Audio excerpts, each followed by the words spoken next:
Well, here we are again, looking for that 1950 Denver. You guys will recall that it took 167 boxes to complete the Series 1 set of books because it took 110 additional boxes after just needing the 1950D to find it.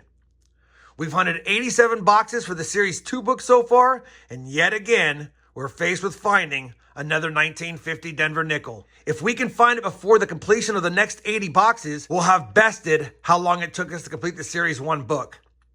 I'm hoping that box 88 or box 89 in this video will produce that 1950D nickel.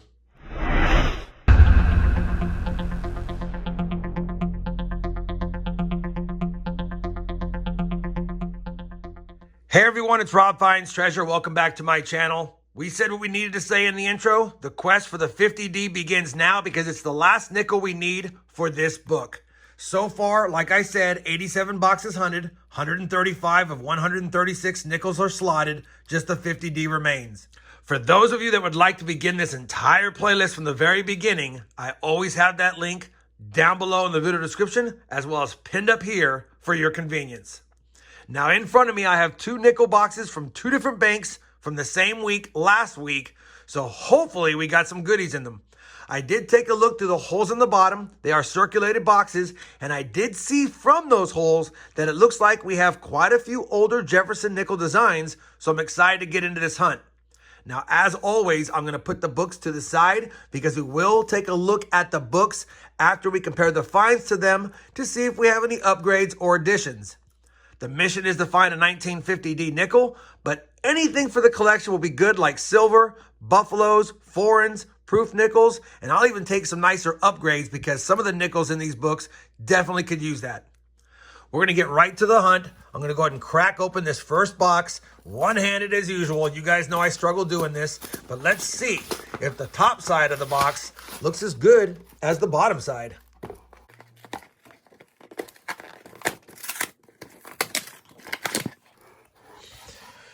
Well, we've got another Mexican peso. We've been finding a lot of those lately.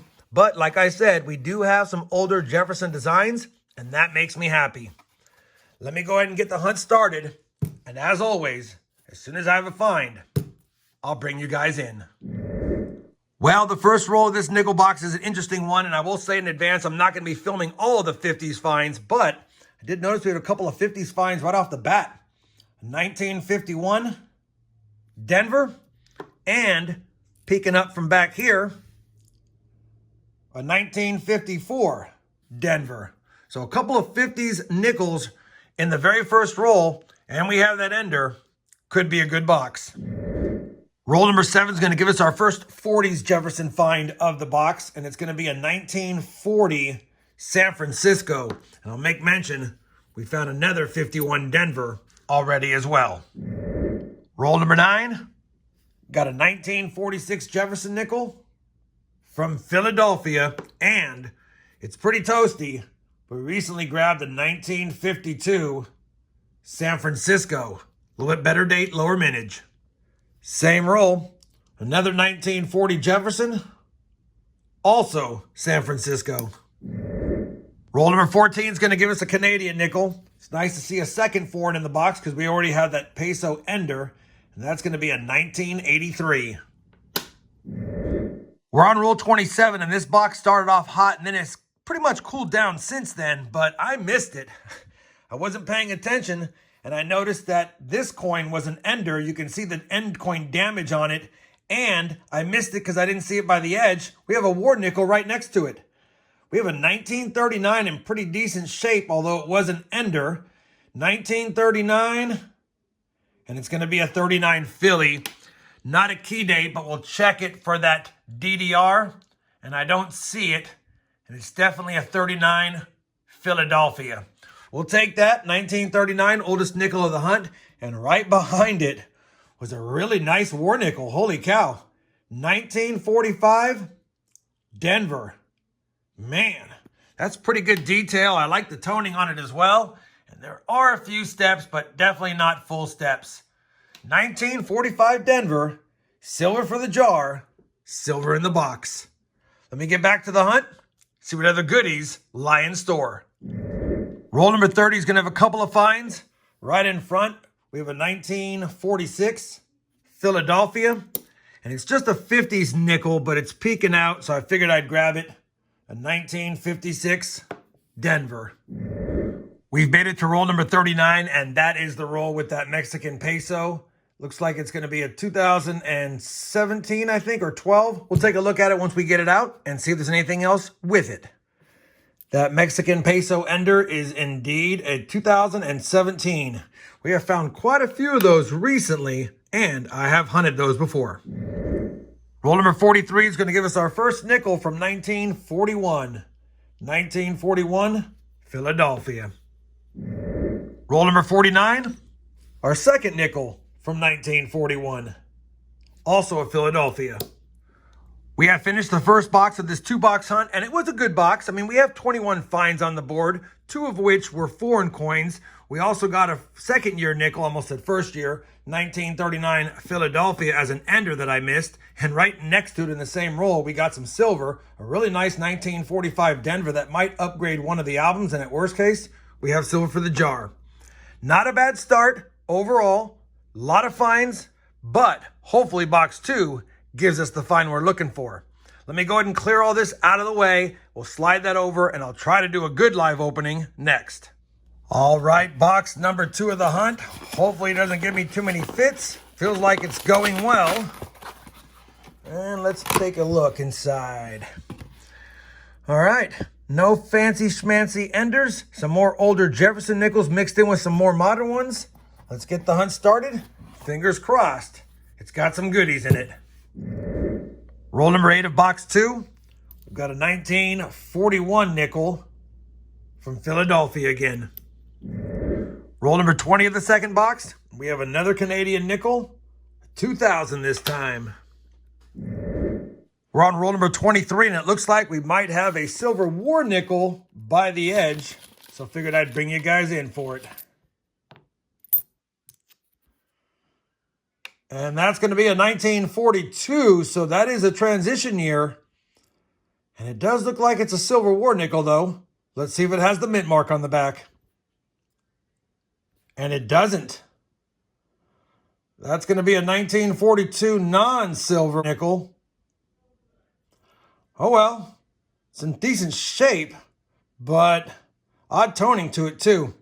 You know, it's always tough to know whether or not this was minted with a 35% silver planchet unless you get it tested. Not that I would test it, but definitely looks odd. Either way, just a 1942 Philly, and that's the more common of the 42 years. We'd like the 42D if we could have found it.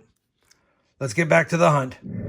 Roll number 47 of box 2 is going to give us another one of those 1942 nickels, but this one does not look as silver as the last one. And it's not. Another 1942 Philadelphia, non-silver.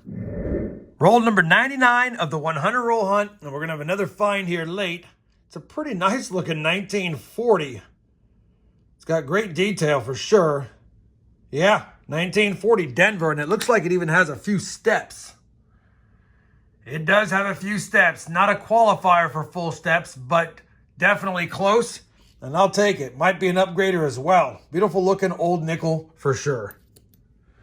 That's going to do it for the second box of this 2-box hunt. And it was definitely a lot lighter of a box. We have 35 finds on the board, which means only 14 finds in the second box. But still overall a productive hunt. You guys have already seen all of the 40s and most of the 50s. I will make mention we have that better date 52S in terrible shape and a nice 52D.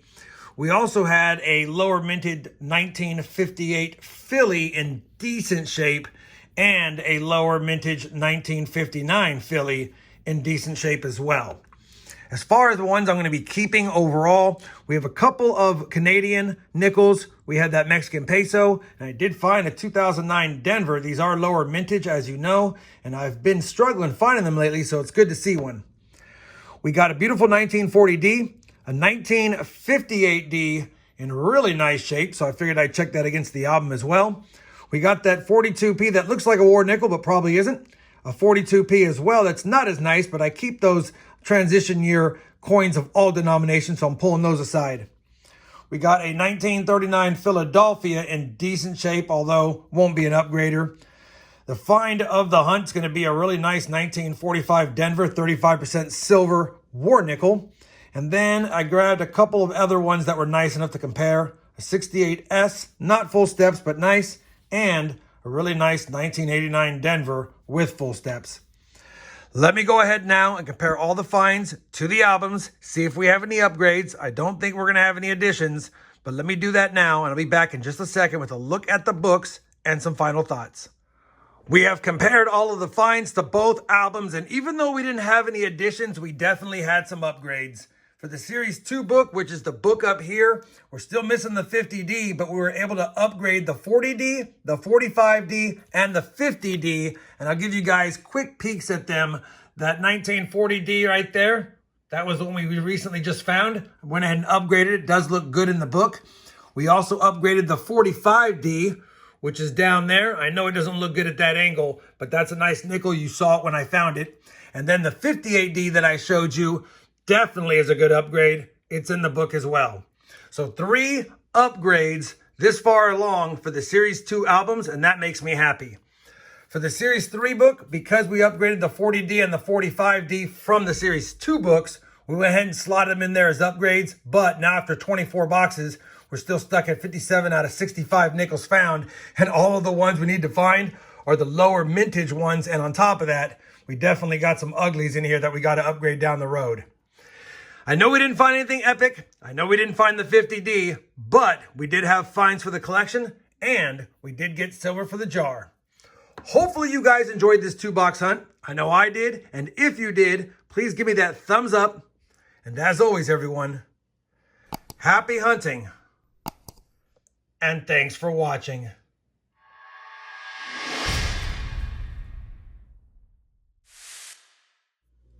We're getting closer and closer to filling up the 2022 silver jar.